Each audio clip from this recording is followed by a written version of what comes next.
porque papas na língua não são o meu forte, presidente. Mas a Polícia Federal, na visão do PT, é golpista.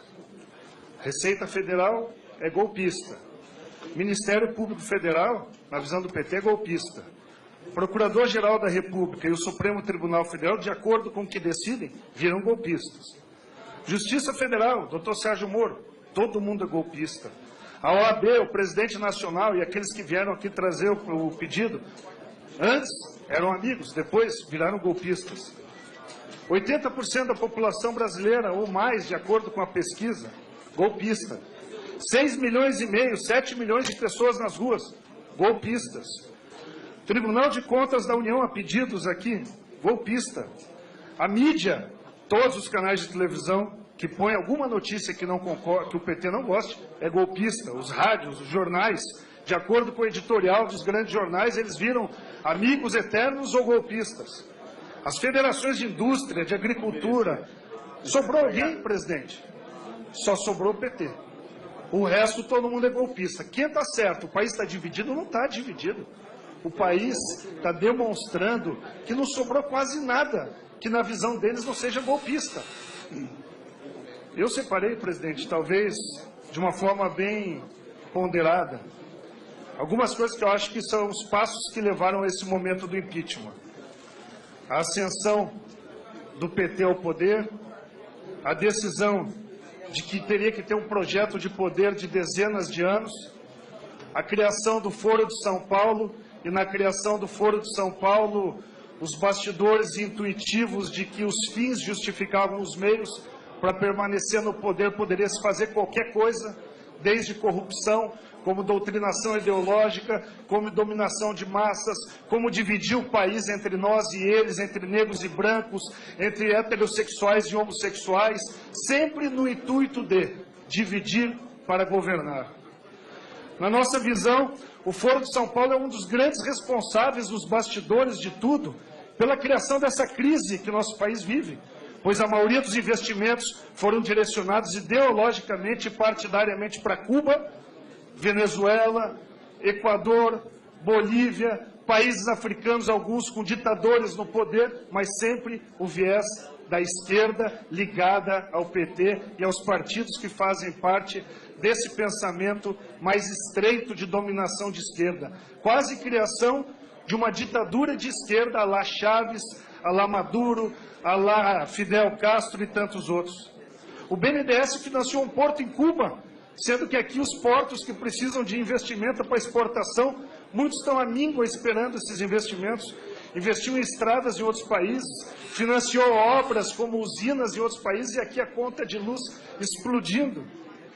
Nós assistimos nos últimos anos, presidente, na área de saúde, as unidades de pronto atendimento não atendendo ninguém, porque criaram um projeto de marketing chamado Mais Médicos, humilharam os médicos brasileiros, querendo empurrar para eles a conta do descaso com a saúde, e não fizeram nenhum investimento em enfermeiros, em técnicos, em profissionais, e hoje tudo aquilo que foi prometido em campanha de construção de unidades de atendimento e 24 horas ficaram na promessa. A Zika, a dengue e tantas outras doenças que o investimento programado pelo governo foi minúsculo nos últimos anos, fizeram com que fosse um fiasco o tratamento que o PT deu para a saúde, sem falar nos programas de enfrentamento ao crack, que não chegaram a 20%, 30% daquilo que foi prometido, e o crack destrói, domina, incentiva a violência e a criminalidade nos grandes centros e até nas pequenas cidades hoje.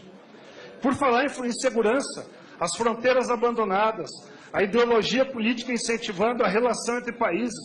Por exemplo, quando a própria Bolívia diz que não vai controlar os carros furtados e roubados que lá estão, é claro que o Brasil faz vista, não olha com os olhos de que deveria cobrar com o Itamaraty uma posição da Bolívia, e isso incentiva a venda de carros roubados e furtados, troca por drogas naquele país, com a Venezuela, que incorpora bens do patrimônio público brasileiro, e tantos outros que a gente vê o viés ideológico.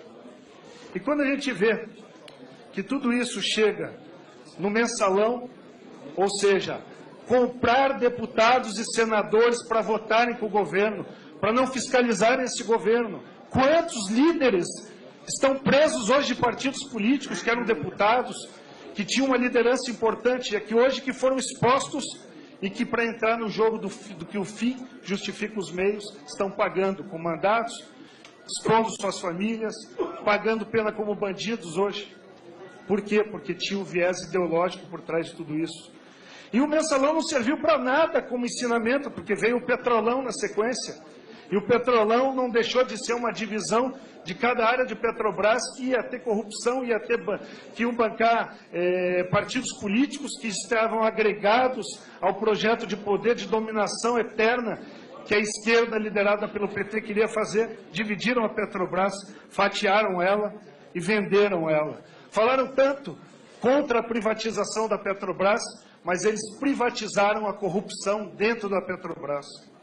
E se você acompanhar, a Petrobras foi só o primeiro passo do setor elétrico, as usinas, as estradas, qualquer obra. E nós propomos no primeiro mandato a CPI da corrupção, quando a gente viu que parecia o fim do mundo. Macris comigo na Comissão de Fiscalização Financeira e Controle e tantos outros que estão aqui, que cada semana estourava um evento de corrupção num ministério diferente, caía chefe da Casa Civil e a Polícia Federal, a gente não tem nem como relacionar a quantidade de nomes de operações que a Polícia Federal desencadeou nesse governo.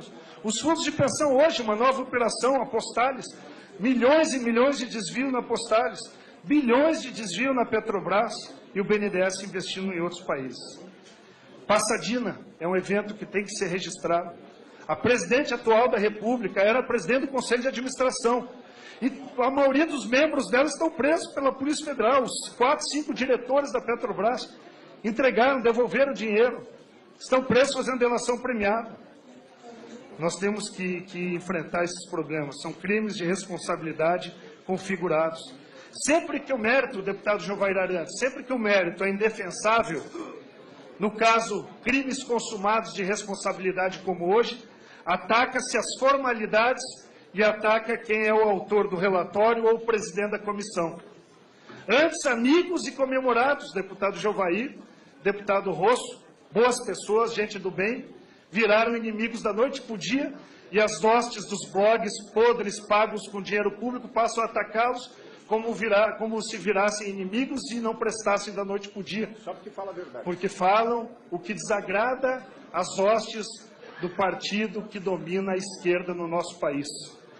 Eu, presidente, termino com um pensamento que fiz de tudo que eu assisti nos últimos dias, da configuração dos crimes de responsabilidade, independente de botar em filigrama jurídica se tal não está no relatório. Mas golpe é quebrar e assaltar uma das principais empresas do Brasil, a Petrobras, em prol de partidos políticos. Golpe é falir o país e produzir milhões de desempregados para se manter no governo. Golpe é gastar dinheiro que não se tem, emprestando do próprio caixa do governo para iludir e mentir para eleitores brasileiros. Golpe é Lula virar ministro para não ser preso na Lava Jato. Golpe é Dilma ser eleita com dinheiro de corrupção. E eu finalizo, presidente, com alguém que não se vendeu para a Lei Rouanet, nessa transformação do comunismo bélico para o comunismo cultural que a gente assistiu de Gramsci aqui no Brasil nos últimos anos, onde a Lei Rouanet tentou comprar almas e comprar artistas e intelectuais do nosso país, mas que a grande maioria não se vendeu e não aceitou, e a gente viu as repercussões nas redes sociais. E eu termino com o curitibano Ari Fontoura, que ontem no programa do Faustão trouxe uma frase que para mim é uma frase simbólica. Ele disse: golpe, quem deu foi a senhora presidente Dilma Rousseff. Muito obrigado, presidente. Pela liderança do PTN, deputado Bacelar. Presidente, como líder do PTN, eu vou ceder meu tempo para o deputado Bacelar. Claro, deputado Luiz. Mas queria fazer uma pequena introdução antes de passar a palavra. Primeiro, parabenizar Vossa Excelência pela condução desses trabalhos. Já